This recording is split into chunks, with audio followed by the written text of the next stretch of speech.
Even by the end of the 50s, many towns and cities across Britain were still recovering from the war, over a decade before. Looking back to those times, it can seem like another world, and it is less than a lifetime away.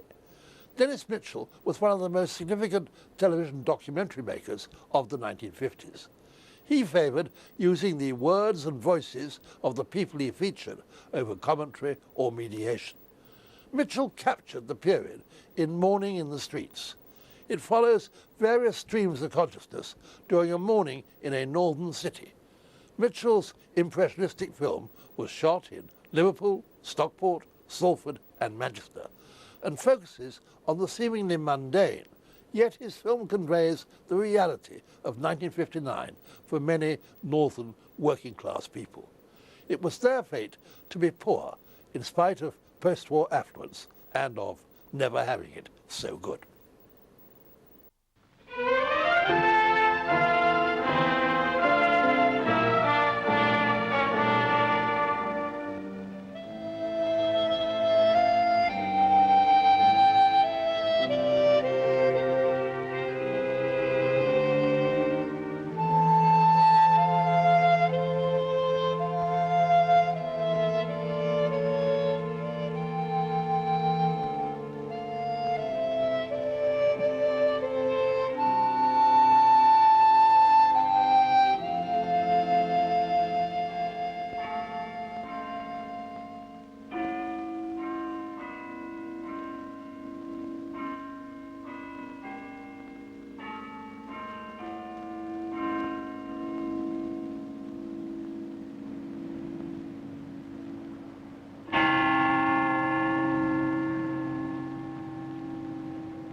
We went to Shrewsbury yesterday with the Bootle Evening Townswomen's Guild, and oh, the countryside was magnificent. Oh, it was beautiful.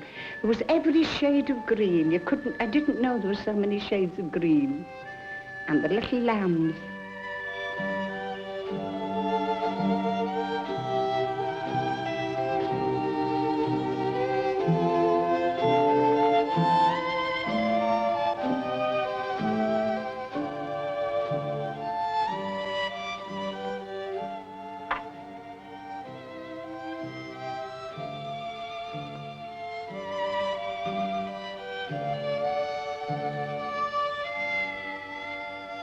Now, it seems to me that nobody can really afford to run a stately home nowadays.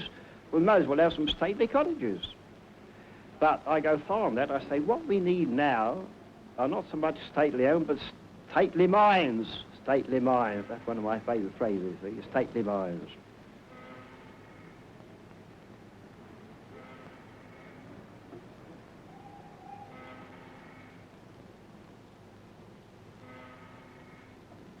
Well, maybe a lot of it is because there's no father. It might be that, but still he's the only one in the family that's ever done it. Oh, what was the last lot he did? Was it £3 you stole and spent it? And I mean, he's no need to do it. He gets, he goes to the pictures, they get sweets and they get plenty of fruit, don't you? They're kept short of nothing. I got a TV put in for them. There's nothing more I can give them.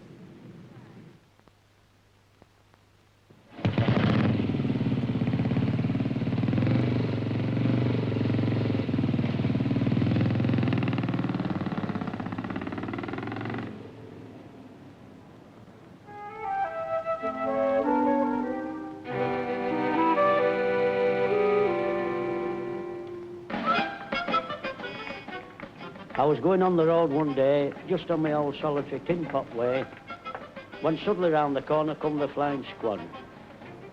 The usual chatter. They turned round, they said, well, give an account of your movements.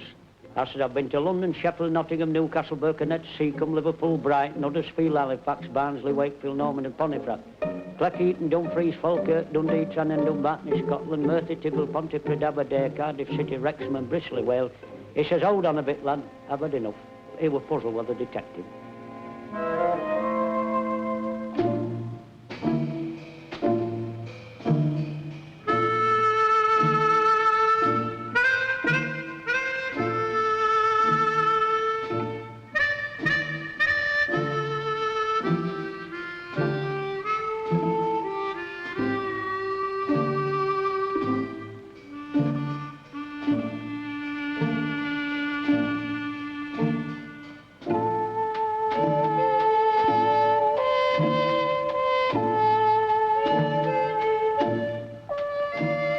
Take it by and large. Surely, we're a better people today. This town's a better city today. No, the world just goes on. The mass of people, I don't think they're much interested in anything outside their own lives.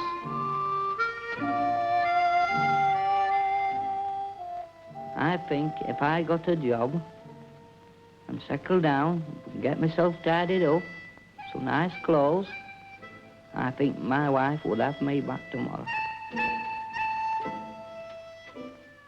I was talking to a fellow the other week. He'd just come from Africa. He'd been away on a ship.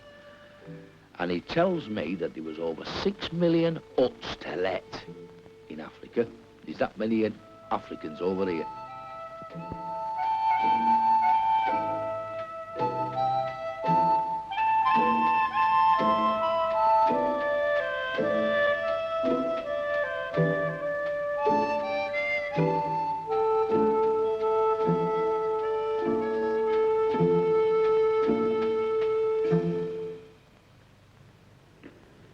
And he said, I've dreamed about going to New Zealand, he said, and I'm going. And I called him for everything. I said I'd never speak to him again, simply because, like with Alf, my hubby being so ill, and the boy was his sun, moon and stars. But I'm proud of him now. And I say, if anybody emigrates, it takes guts to do it.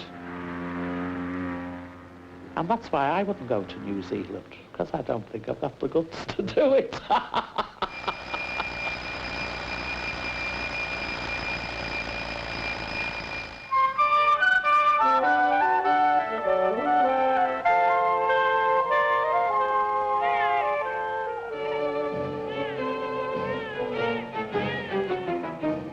Why should a man work when he has the health and strength to lie in bed?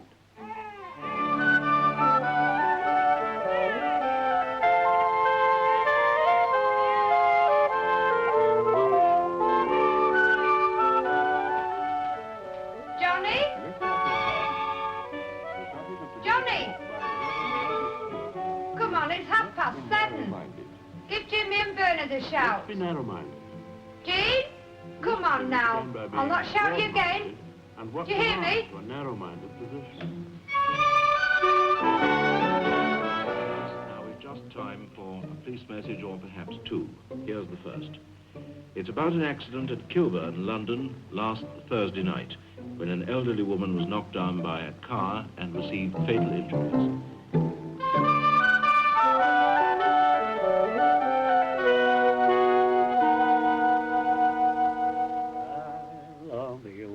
I never loved before. When first I met you on the village green, oh, come to me, my dream of love is born. I love you as I love you when you were sweet, when you were sweet. 16.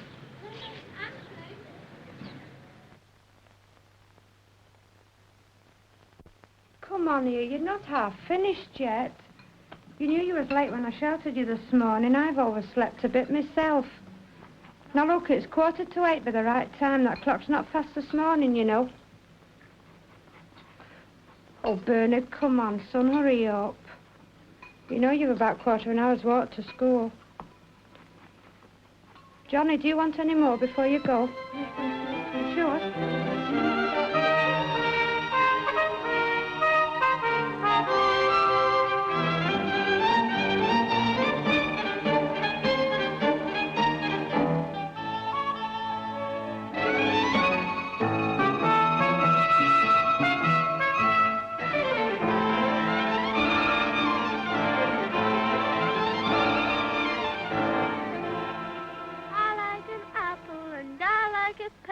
And I like a sailor with nice curly hair. Oh gee, I love him, I can't deny it.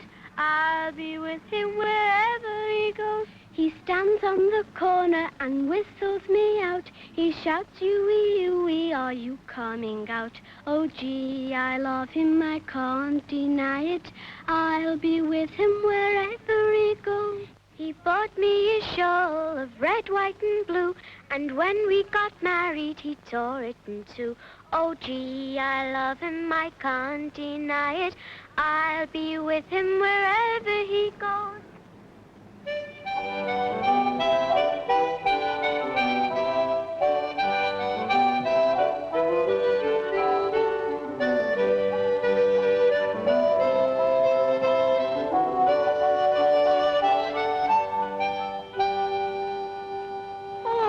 You've no idea how we lived. I fancied 5 of us in one bed. 5 of us. And my mother used to be trying to cover us, you know. And she'd have our coats on us, you know. And the nightmen would come and knock at the door. And if that man found 3 of us in that bed, my mother was brought to the court and fined 5 shillings.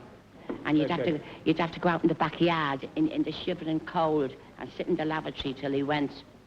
The good old days. It was no good old days. But kissed.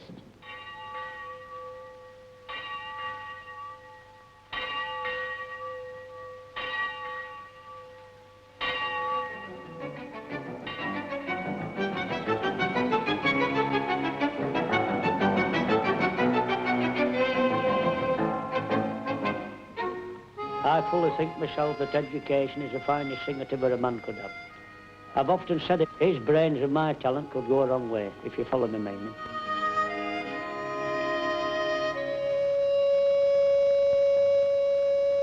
Take her by the lily white hand, take her by the water, give her a kiss and make her cry, she's the old man's daughter. Hello, the apple of heaven order, a bunch of roses she shall wear, a lily white diamond side and side, choose the one to be your bride. Take her by the lily white hand.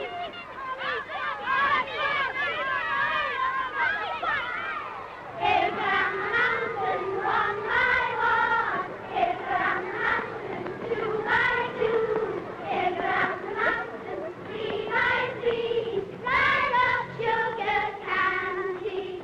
Julie Claxton 1 by 1, Julie Claxton 2 by 2, Julie Claxton 3 by 3, I love sugar candy.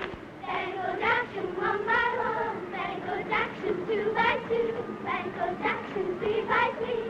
Itchy peachy red plum, pick out your very best young, and do not pick yourself. I love Fuzzy, I love Finno, I love Good, I'm the one who's size.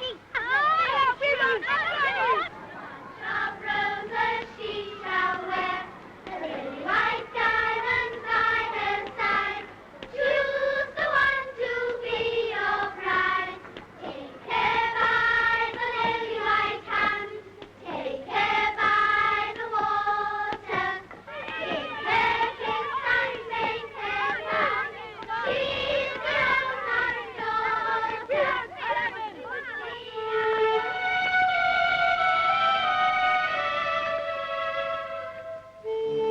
None of these going to bare feet like I went over the snow.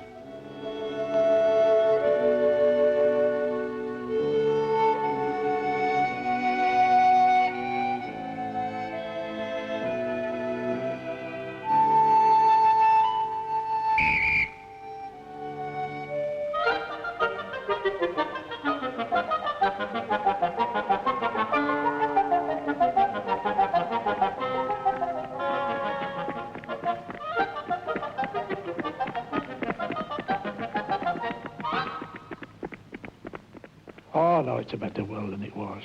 I'm sure of that.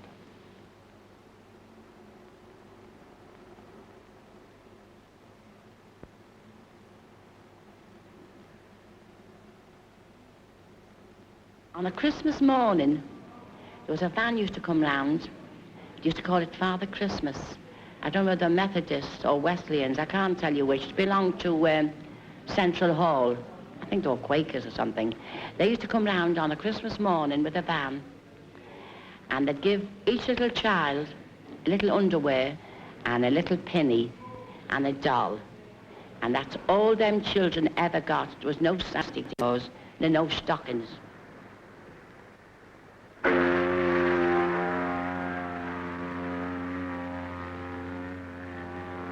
You don't think I can live on the dole at £2 a week, do you, and pay a big fat Irish landlady £3.10 board and lodge? Where's me beer money and cigarette money coming from? Where's my harem?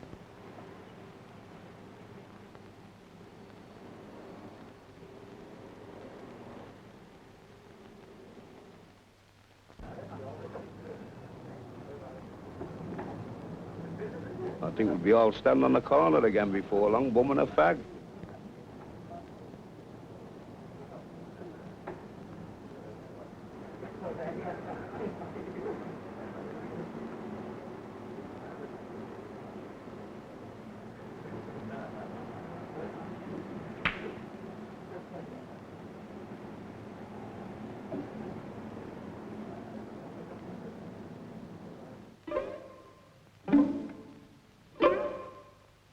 You can see the sky through it. Sky, yes, the sky right through. With no electric light whatever. And the town hall tell me I must pay for it myself. My chimney stack was demolished on the 5th of November, 1957. I've got cats here. I've got 2 cats, a big one and a kitten. The big one's run out with flies and left me with the little one, and that's no good. Big one won't stay. It goes out. Even the cats is afraid to stay in the bloody house, and yet we've got to stay here.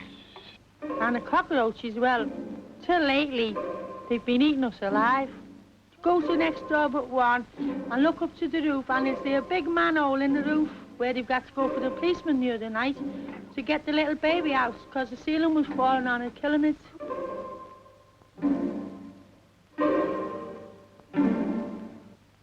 Do you see that cat? Well, the damn rat's done that to his ear. Only yesterday, the roof, it steamed in and teamed in. I'm just weary and fed up with it.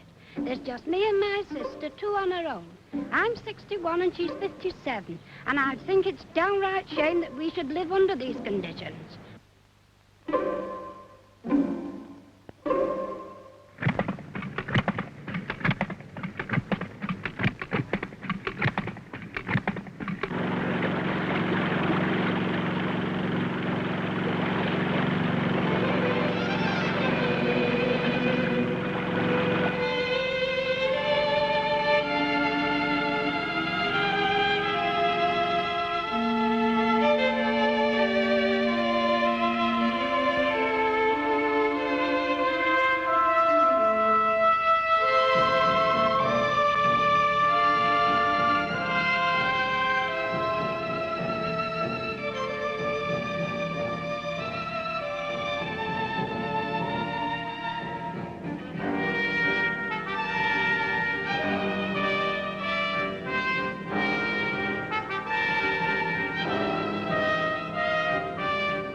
I asked him like about a job, and they were draining and that with pipes and that, you know, taking the sewerage up.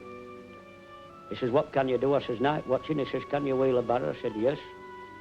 He says, can you go back of the mixer and use a shovel? I said, I think I can. And he told me, he says, what are you betrayed? I says, I'm a labourer. So after he'd weighed me up from top to toe, Mr. Finnegan turned round, he said, he says, as much as I admire your pluck, he says, you're too light for heavy work and you're too heavy for light work. I says, I'm neither use nor ornament, so I walked out there.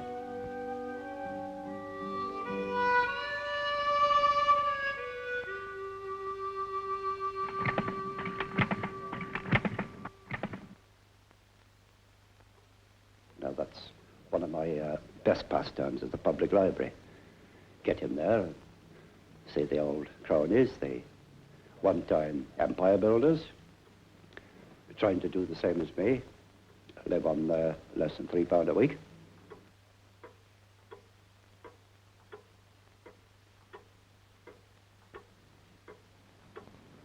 Now, I must speak the truth, I wasn't satisfied with my condition in life.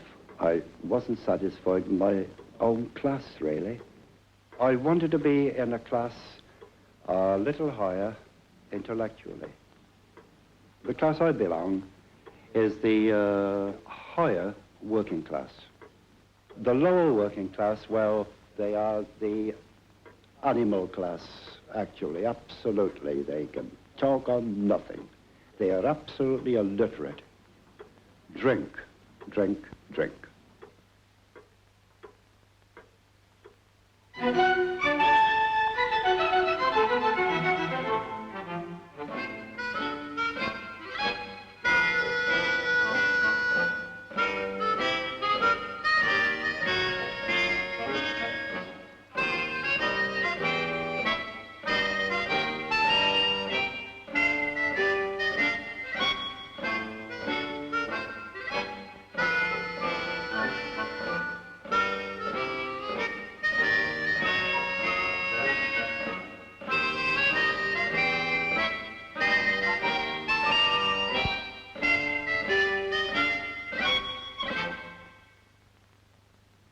Of the cabinet, the leader of the opposition, the leader of the Liberal Party, and the Lord Chancellor and the Speaker, the High Commissioners, the representatives of the services. They stand before the cenotaph, and we await the notes of Big Ben to announce the silence. I'd gone to work on the Tuesday morning, and a big envelope came. So I opened this envelope, which I shouldn't have done, but I did do. And it was his papers to report to us and underline. So I said to the oldest son, I said, don't go to school this morning. I said, Joe, you better take this letter down. Oh, he says, I'm not missing school. I says, you'll do as you were told. You'll take this letter down to the warehouse and ask for your father. So he went. So he come back. I said, how did he go on? Oh, he said, it's his mobilisation papers. My dad is going away to the war. He says he'll be home soon, but he didn't come home soon. They all landed into Tommy Duck's round the corner. So anyhow, I'll tell you about 1:30. Oh, they rolled in 6 of them with a great big gallon jar of beer, drunk. So, of course, I didn't know the taste of drink. And I says, oh, you've come home in a nice state, I said. So one of them said, oh, well, never mind, Ma. He says, we'll not see you for a long time after, he said.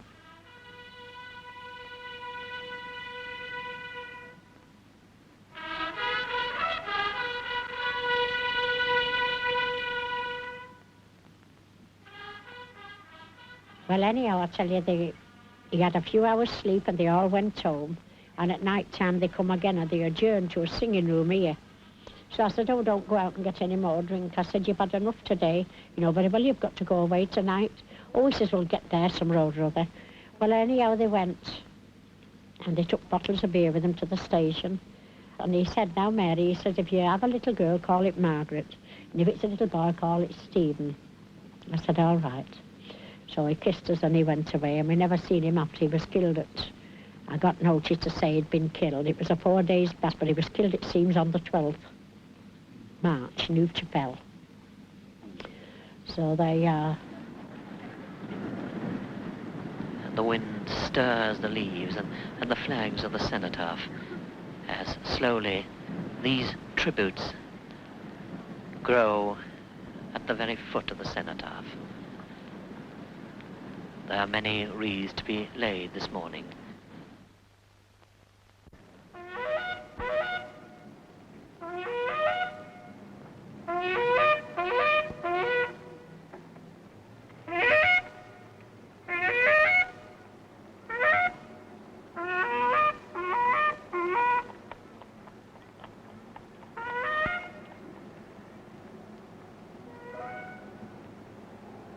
So Madge said to me she thought that the budgie was egg-bound. And I said, well, we'll have to do something about it, because it'll die if we don't. I said, have you got a book on budgie? She said, no. So she sent the boy out to buy a book, and we did what we could for it. So she rang me up the next day, told me there was no eggs, rang me up the next day, no eggs. So I said to her, well, you better take it to the university and have it seen to there. So she said, oh, I can't do that. She said, it says in the budgie book, you've got to keep them in the one heat. If I take it out in the cold, it'll get pneumonia and die. So anyway, she got a vet in to have a look at it. And Shep, the dog, followed her in. And he goes to the cage to get the budgie out. Opens the cage, the budgie flies out. A light's on the mat. The dog jumps on it, and no budgie. He picks it up, the vet, looks at it. He said, this budgie's not egg-bound. He said, it's got a tumour. And with that, he just threw it in the fire. So Madge says, good heavens, she says, my lads will go mad. What did you do that for? He said, well, cremation is the most hygienic thing, madam. That will be 7 and 6. Oh, did the flaming thing there about it? He gets on my nerves with this at times with that thing when he's chowing and going on with this stuff. Instead of being a good boy.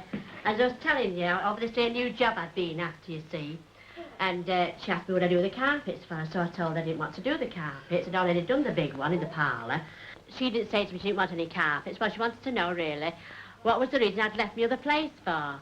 So, of course, I told her it was over the...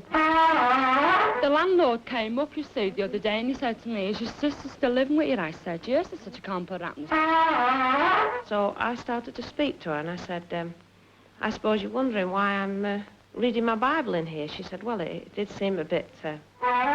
You won't carry the can back, but I've got to carry the can back. But I'm not carrying the can back for no... Talk. I love to listen to it. Go round in the mornings, down the street, yop. People say to me, big-hearted feeling. You won't carry the can back, but I've got to carry the can back. All my but life I'm not carrying the can back for no... Talk. The landlord came up, you see, the other day, and he said to me...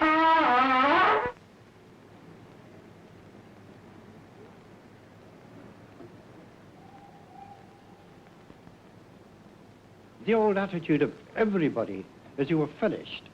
You were too old. Go. I would have liked to have worked down, but they threw me out because I was old. It's a sin to grow old, you know.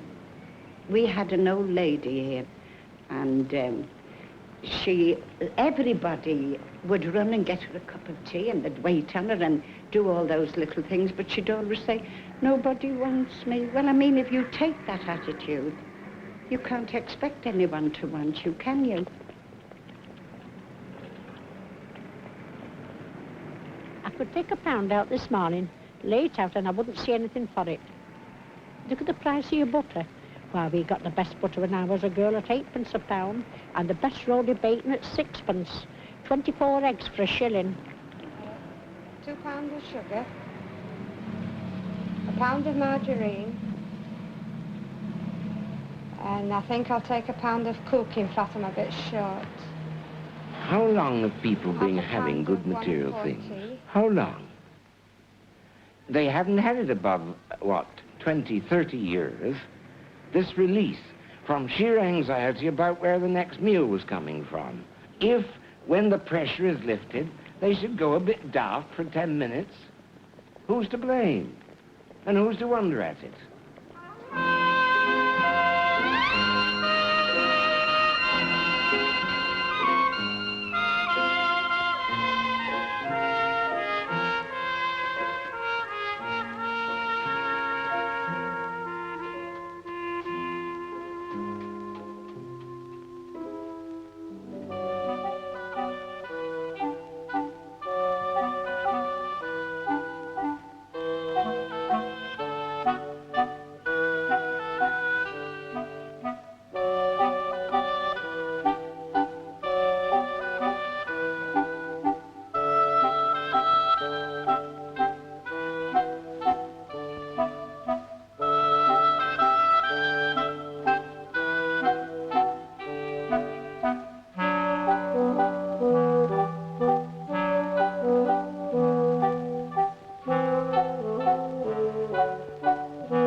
carrying of ammunition and water.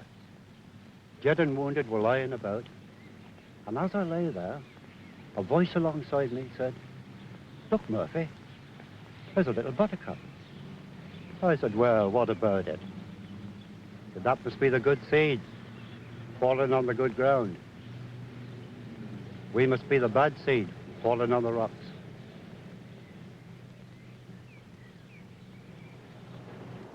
And my dad used to go away to sea, like, and it was very hard on my mother, you know. Used to give her beatings for nothing. She was a very hard-working woman. And when he come home from sea, all the money would go over the counter. And then, of course, my mother died on Christmas Eve. And she left me 14, a little baby, 12 months old. And another one, 4. My dad stayed with us 8 weeks. And then he got a ship and went away and left us. So of course he died after, you know. Then I had more trouble on my plate, like my husband never ever got much work. And I've had to work all my life. But thank God, God's been very good to me and his Holy Mother. It's a bit of a lousy life, taking it all around from top to toe.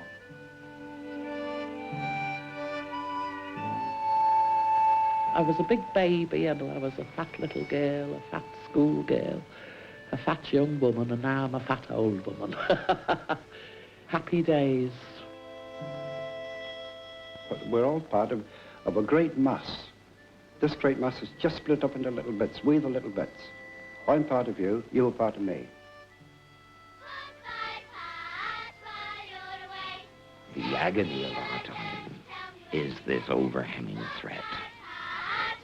What can you say about that? The overhanging threat is the atomic bomb.